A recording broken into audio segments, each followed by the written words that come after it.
The original Game Boy, this brick of endless fun from 1989.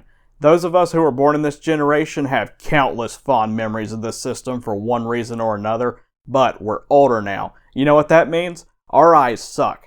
I cannot stand to look at this screen for more than just a few minutes. I've tried, I just can't do it anymore. So today, I'm taking this out and putting an IPS LCD screen in it. I'm also making a couple other minor tweaks, which I'll show you.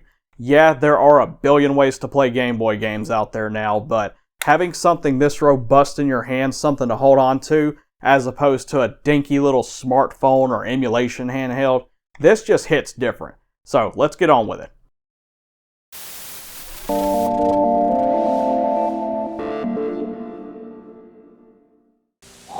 They said it wasn't humanly possible, but now you can have all the power and excitement of Nintendo right in the palm of your hand. Introducing Game Boy. It's portable, it's in stereo, and its games are interchangeable. Plus, Game Boy comes with the outrageous new game, Tetris. And for head-to-head competition, use the revolutionary video link and blow your opponent away.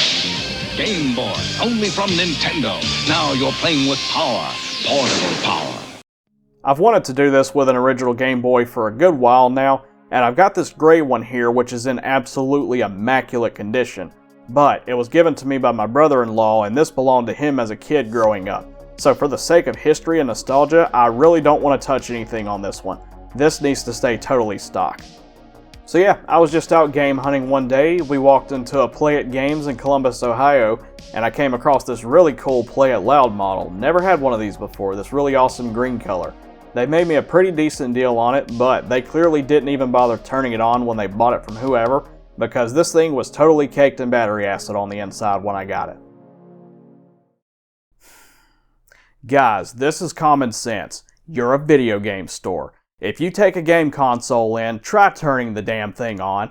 It's not the end of the world for me because I know how to fix it, but imagine the disappointment of somebody who didn't know any better, especially if it's a gift around the holidays. Come on. Here's something especially cool. So it came in this hard shell case right here. I believe this is actually what it came with originally whenever it was purchased back in the day, because there is a proof of purchase on the back of this. 2/9/1995. That's old. That's 30 years old now. Holy crap. First off, I, of course, mentioned I'm going to change the screen. Here's the screen in here, so I'm going to unpack that here in just a minute. The buttons are a little mushy on here. Like, you could tell this has been well loved. They just have a lot of give, these membranes, so I got some new membranes. And for the speaker, there's nothing wrong with the speaker. I just decided I wanted to try this funny playing one since it's new. It may be better, may be worse, I don't know. I'm hoping it's a little louder though, so we'll try that. I was going to get some battery contacts as well, but I was able to clean these up enough. They work fine. They're not perfect, but good enough. Lastly, as far as cosmetically, I don't know if you could see it on camera, but these buttons here have some scuffing on them. So I'm going to actually wet sand these so I can get the scratches and stuff off of there, and it'll still remain glossy. So first, here it is in stock condition. Gotta love that pea green screen. This is Castlevania 2. Can't go wrong with Castlevania.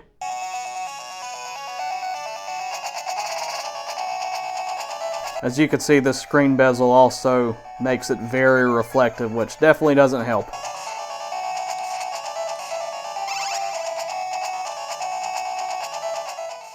As for disassembly, you really only need a couple things. You just need a Tri-Wing 2.0 bit and a Philips 2.0 bit.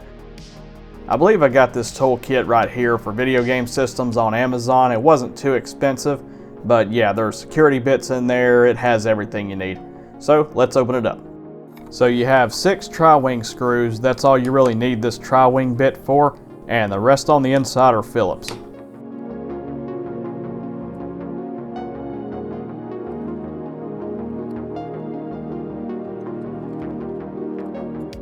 Now, there are 2 circuit boards in here connected by a ribbon cable, so you want to be careful.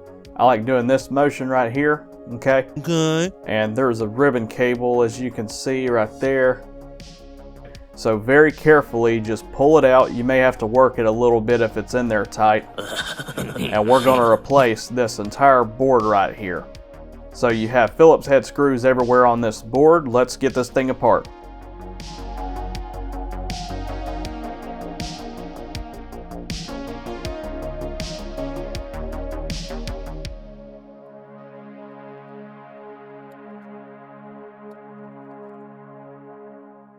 So let's knock out the simplest thing first, installing this new speaker to the board.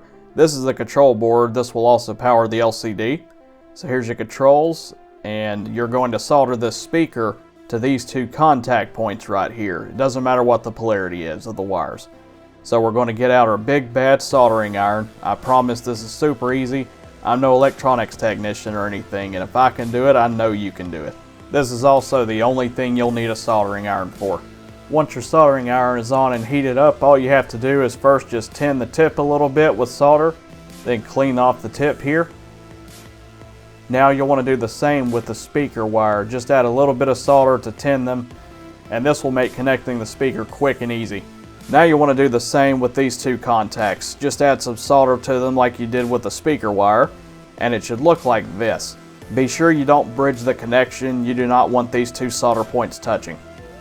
And finally, to install the speaker, you literally just touch the end of the wire to the contact point, then touch both parts with the soldering iron just for a brief moment, and it'll pretty much immediately stick to the board. Give the wires a slight pull just to make sure the connection is solid and they don't fall off. And that's it. You can put the soldering iron away now. Next, if you're using the original Game Boy shell and not a custom pre-cut one, you're going to need some flush cutters. You're going to need to remove 3 pieces on the inside. You'll remove this pillar, and this nub at the top. It doesn't have to be perfect, just make sure these are cut as flush to the inside of the shell as possible. And this nub up here, you may have to work it a little bit. It took me a few minutes to actually get it totally flush. This part you really don't have to do. I'm just doing it because I'm that OCD. So you see these scuffs here, right? I've got 1000 and 2000 grit sandpaper.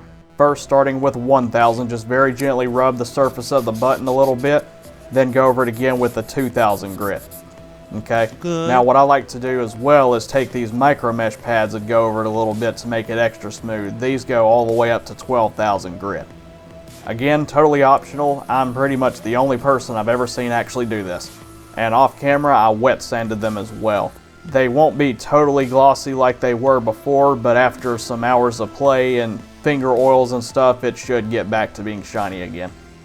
Next up, as you can see, this control board that's attached to the screen is just kind of hanging there.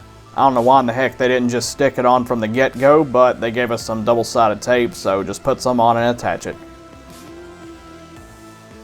This here is an alignment bracket which will go inside the system. This is awesome because you don't have to worry about the screen not being centered.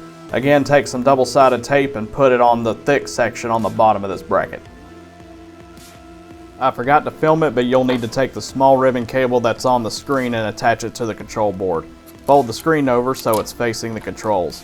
Take the protective film off and put it into the alignment bracket. When I did it, it was positioned perfectly on the first try. Now put the buttons and membranes back in and place the control board into the shell. Make sure the standoffs are going in all the holes on the PCB, and the speaker notch needs to be pointing exactly where it's supposed to inside the shell. It might take a couple tries to get it to sit in there just right at first, but just be patient. And now screw it in. Finally, carefully plug the ribbon cable from the other half of the system into the control board, and then test her out. If you get this screen, then you're golden. A bit of a disclaimer, if you're using an OEM shell like mine, you're going to notice this brightness knob sticks up a little bit higher than the original contrast knob, and it's the tiniest bit wider. You're going to need a Dremel or a file to grind the edges of this part down, and this was a total pain and took me forever to get just right. So just a heads up. If you don't do this though, the knob is going to be stuck and it won't turn. I also had to use an X-Acto knife to make the cutout a little bit deeper going downwards. Let's get this thing back together and play some games now. Yeah, that's what I like to see. Give me a hell yeah. That's what I'm talking about. This looks fantastic. And the speaker is definitely louder and it sounds a little bit better too. It's not night and day, but I can definitely notice a difference. Here's the on-screen display. You just push the brightness knob in because it's also a button, and you've got 20 levels of brightness. You can display the battery, frame blending mode, which I can't really tell much of a difference on when I enable it. You could change the vertical screen position if you somehow misaligned it on accident.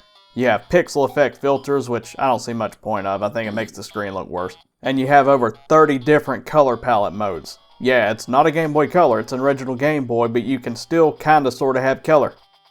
By the way, after all was said and done, I actually put the original button membranes back into the green Game Boy. The new ones were obnoxiously loud and just made the buttons feel way too stiff.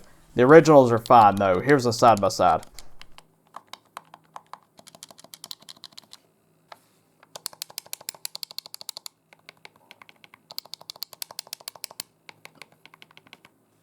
Here's some more gameplay footage, and after this, we'll wrap things up.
And that is the Game Boy mod. I wish I would have done this a lot sooner because it's a fun little project and I love the outcome of this. I'm definitely going to be playing a lot more Game Boy from now on. There's a lot of games on here that I missed out on just because I didn't have the patience for that pea green screen. So yeah, and you know, just because 'tis the season, I may eventually actually put like a red bezel and maybe red buttons in here because Christmas, you know, I don't know. But anyway, hope you enjoyed the video. Like, comment, subscribe, all that fun stuff. And until next time, horns up.